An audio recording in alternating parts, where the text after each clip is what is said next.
Good morning, everybody. Today on the farm, we're going to take a look at this garden. Lots of things I've shown you already this year, so we're going to kind of go fast through that, but there's a lot of things back here that I haven't exactly talked about or actually showed on video in quite a while. So follow along and we're going to take a look at this. We have a volunteer pepper plant here. I have no idea how it got here, but I put a little tomato trellis on it and we're going to let it go. This is where we had our onion beds, which we've already pulled out. I was gonna flip this. I have not flipped it yet. Not sure if I'm even gonna put anything in this bed right now. We're getting really late into the year with planting things. There's maybe a few things we could get in yet, but we'll probably just leave this alone. Next is our little raised bed of pumpkins here, and they actually germinated very well. I think there was only one or two that didn't germinate, and that's good. We're gonna see if we can still squeak out a good pumpkin here to put up on the porch for Halloween. Not sure. We're giving it a shot, but it's looking good so far. These here are a bunch of volunteer potato plants we had. When we were planting this garden out all year, we had a whole bunch of just sporadic potatoes. So we ended up starting to dig them up and replant them over here, and they're actually almost done. I'm hoping we get a good little amount of extra potatoes right here, because our other potatoes, I'll show you in a minute.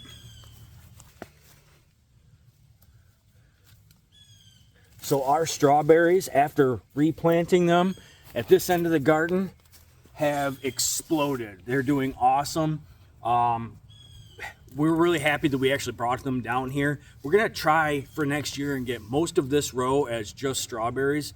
I'm not sure if we can get them all in a whole row for next year, but I mean, we only started out with a few plants here this year and they actually just kind of went wild. We've got our herbs right here, which Candace put in some containers. And this is a must for oregano. This stuff spreads like wildfire. It's even spreading within this container. So this it's about ready to be chopped again. That would be the second time. And then over here we've got parsley and dill, and I believe there's some cilantro in here. And the dill is pretty much done, but we got to use all of our own dill this year for all of our pickling needs that we did, all our dill pickles. And that was awesome. We were talking about this last night, that we actually even have extra dill this year. So we did really good on that front. These carrots are pretty much done. This is our first succession of carrots right here, and they're done. We need to get them out and get them canned up. Over here we've got our basil, and we got a little patch of radishes right here. We got our basil that has actually popped up good. It looks like something's been gnawing on the leaves though. And then, if you guys remember the other day, we did a test where I put in a few broccoli seeds to see if we could get them to germinate from seed and start here, and they've actually sprouted. We've got germination. So we'll see if we can get them to actually get into a nice broccoli plant. It's supposed to be hot temperatures here in the next few weeks, so that might be a problem. We're just gonna try to keep them moist. We got our carrots right here that we planted the other day, and these are doing good. We have them germinating underneath this cardboard here. I'll just lift the side of the cardboard to show you guys a little bit. We got some really good germination through here. So we're gonna leave this for a couple days yet, and then we'll pull the cardboard off. I'm worried that if we pull the cardboard off when it's really hot out, it'll just fry those little starts. This is another succession of carrots that we had here. We did have better germination through here, and I think that's what happened is I pulled that cardboard off just a little bit too early on too hot of a day, and it kind of fried some of them. So we're just gonna take what we get here. These are extra carrots. These are extra carrots. We got our little lone tomato plant that you seen the other day was actually in a cup on the table out here, and it's got a little tomato on it. And it's still going good.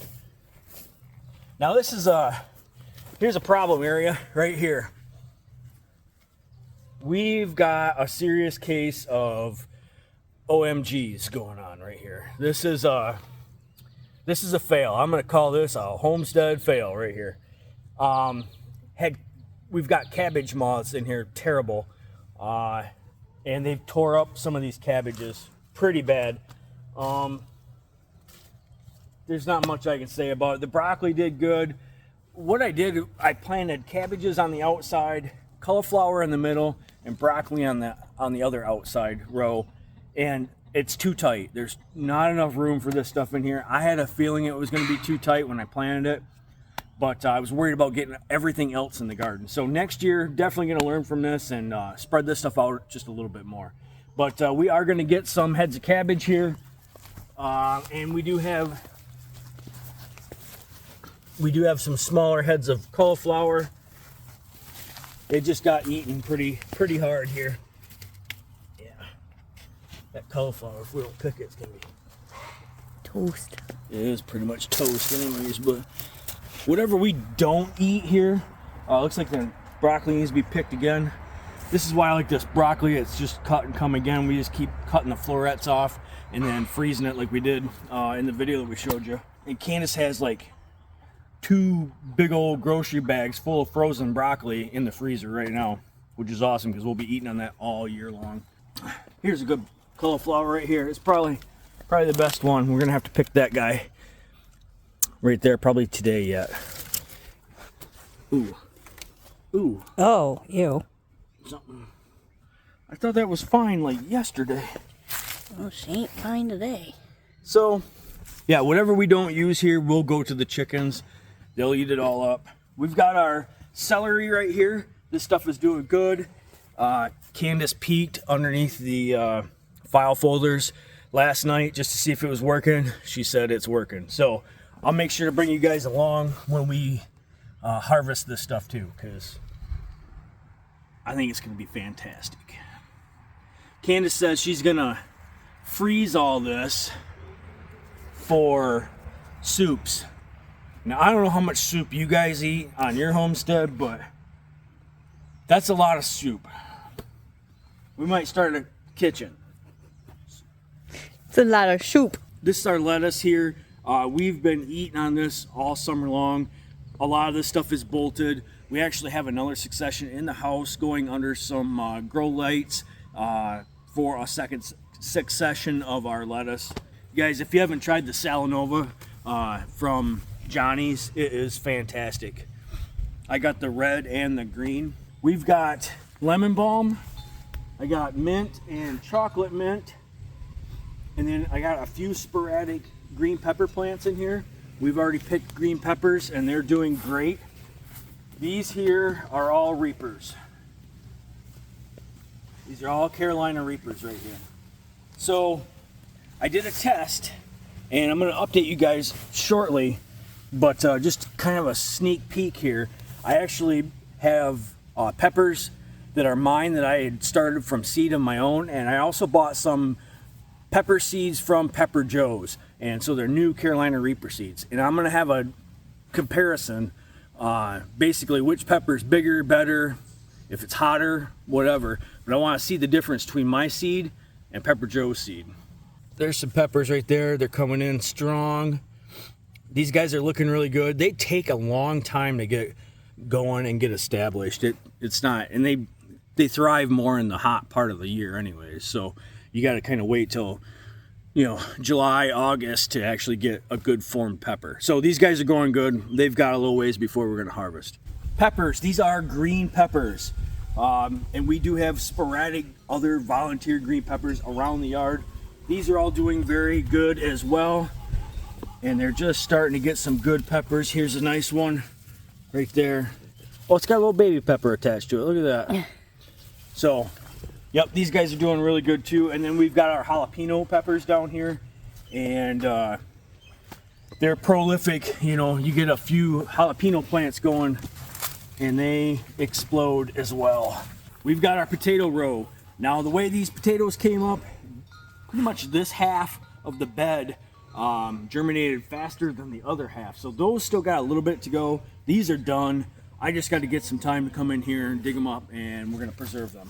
I'll bring you guys along with that, show you how we do it here and what's worked for us.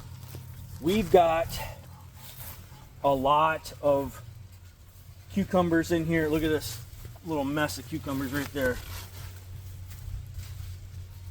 That's just one little handful.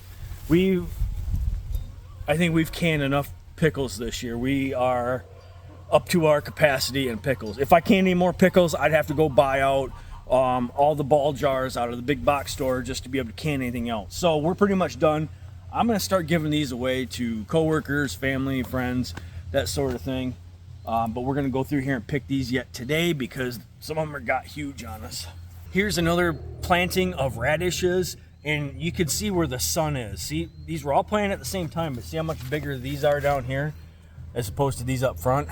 That's the difference of the light in just 4 foot of this bed right here, is that this gets that much more light than this part of the bed right here. So I think these are pretty much just gonna bolt on me. I think that's a little bit too hot for them for this. I was hoping to put them on this end of the bed and be able to get a picking of them. We'll see. We do have kohlrabi in here, and these guys are looking pretty good as well.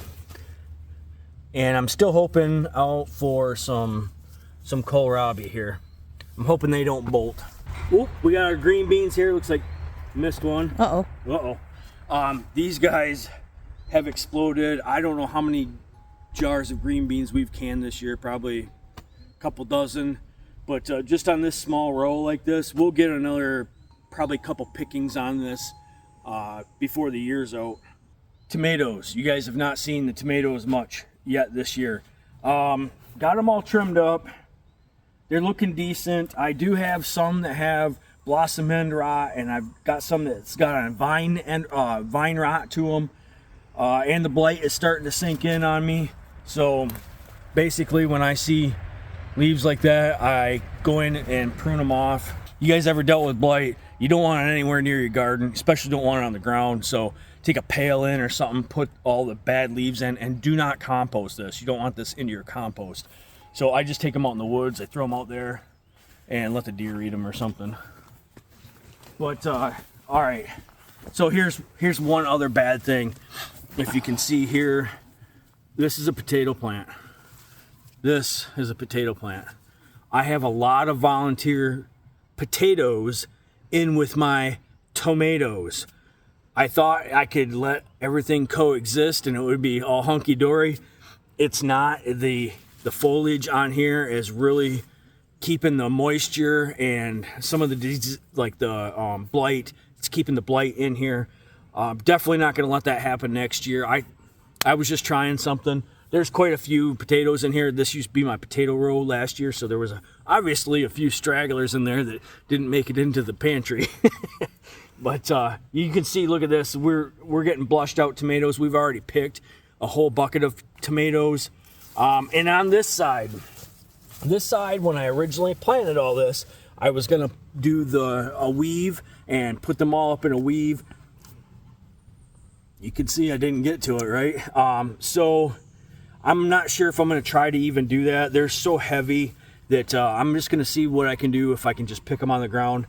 It's kind of a nice experiment because I do so much pruning on the trellised ones, and I get them up and, you know, make sure there's airflow. And these I'm just kind of letting go, and I want to see what kind of yield I get. Do I get better yield with all the work I put in over here, or should I just throw my tomatoes on the ground and hope for the best? So we're gonna see. This is a good experiment. I'm excited to find out, because if I can eliminate any of the work in any area of the garden, that's something I want to do. So all right, let's continue.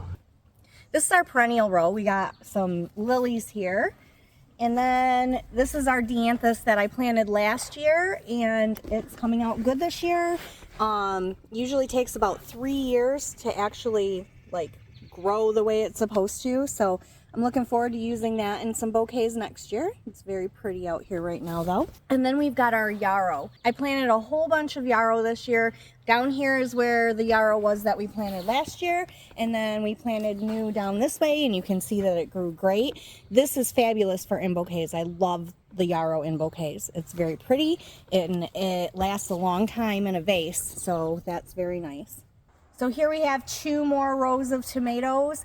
We are totally out of sauce in our pantry, and so we are really trying to gather up the tomatoes this year to get those products that we make with it, like the sauce and the juice and the salsa. We need to stock back up on all of that. Here's our Rudbeckia. It's perennial. We've had it here for a couple years now, and it just keeps getting bigger and bigger, so that's great. We've got some China Aster and Celosia. Over here we've got some Bachelor Button, nice filler flowers. This was one of my favorites last year, so I had to plant more floss flower because this is great for filler in the bouquets. And just like the yarrow, it lasts a long time in a vase, and it goes really good in with the bouquets. And then we just have some random broccoli here. That wasn't volunteer, was it? No, I planted. We ran out of space. Oh, we ran out of room. We ran out of room for the broccoli, so we brought some down here and planted it down here. It looks like we have to pick some of that too. Here we have Shasta daisies, and I planted these this year, so they are going to bloom out next year. Here is our mullein tree. That just started to grow. Actually, you can use mullein. You can make it into tea, and it's got some beneficial qualities. I just thought it was kind of cool to let it keep growing and see what it would turn into. So we've got our mullein tree. Next, I planted some straw flower. This was a great flower for bouquets last year. These last a long time. They're very sturdy, and they're great for drying. I planted some different colors this year. I just wanted a variety because I really liked them last year, and I've enjoyed them this year too. They've done really well. So I've got some reds and oranges and yellows and pinks, all the colors. If you ever want to play hide and seek in the garden, you can just come and hide in the amaranth. This stuff is so tall. It's so awesome. It's gorgeous. It looks great in a vase, and it's kind of cool because the water actually turns like a purple color from the coloring in the stem. So that's kind of cool too. This is our zinnia row. Zinnias are always great. They're a great hit. People love them. They're very colorful, very pretty. I've got a bunch of different colors this year. These are kind of my favorite right here. They look really pretty together with the darker pink and the lighter pink. And then we've got some whites, reds. I had some empty holes here in the amaranth, so I decided to plant some sunflowers here. So they're coming up. They haven't quite bloomed yet. They're getting there. They're getting real close. These are branching sunflowers. You can see they're branching, and I like these because the sunflower heads on them are a little bit smaller than the Pro Cut ones, and they actually hold up better if you're going to put them in an arrangement. So this was a learning point for me this year. This is our Glad row. We put it at the very back of the garden. This gets the least amount of light of the whole garden, and you can see this was a fail. I'm guessing it's the lack of light that this happened. You can see these are all, it's almost like they just got crispy. I don't know what happened to them. They didn't fry. It's obviously not like sun scorched because they don't get that much sun. But definitely not planting the Glads back here next year. I am getting some Glads out of this, so like I'll pick this one and put it in some water and it'll be okay. I'm gonna try to pick some of these early before they start to look like those back there. But yeah, you can see I definitely learned a lesson. No back row for the Glads. In front of the Glads, I have my dahlias. These are one of my all-time favorites. They're just gorgeous. They're growing nicely. We've got some pretty variety of colors.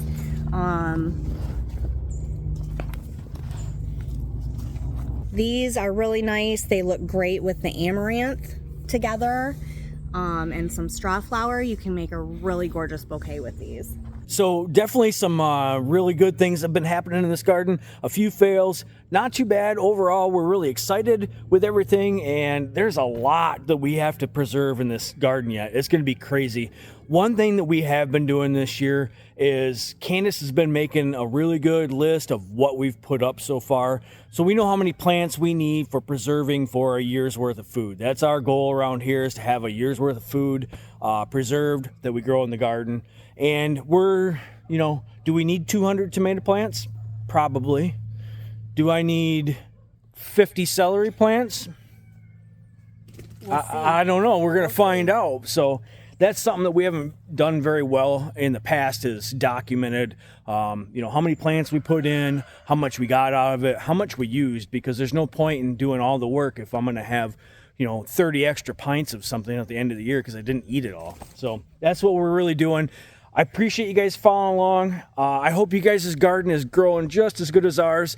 And there's a lot left to go in here. We've got a lot of preserving videos that will be coming out shortly because we got carrots ready. We got celery ready. We got potatoes. Tomatoes are coming on. There is always something going on here at Gagne Farms. And we appreciate you guys following along. We'll catch you on the next one.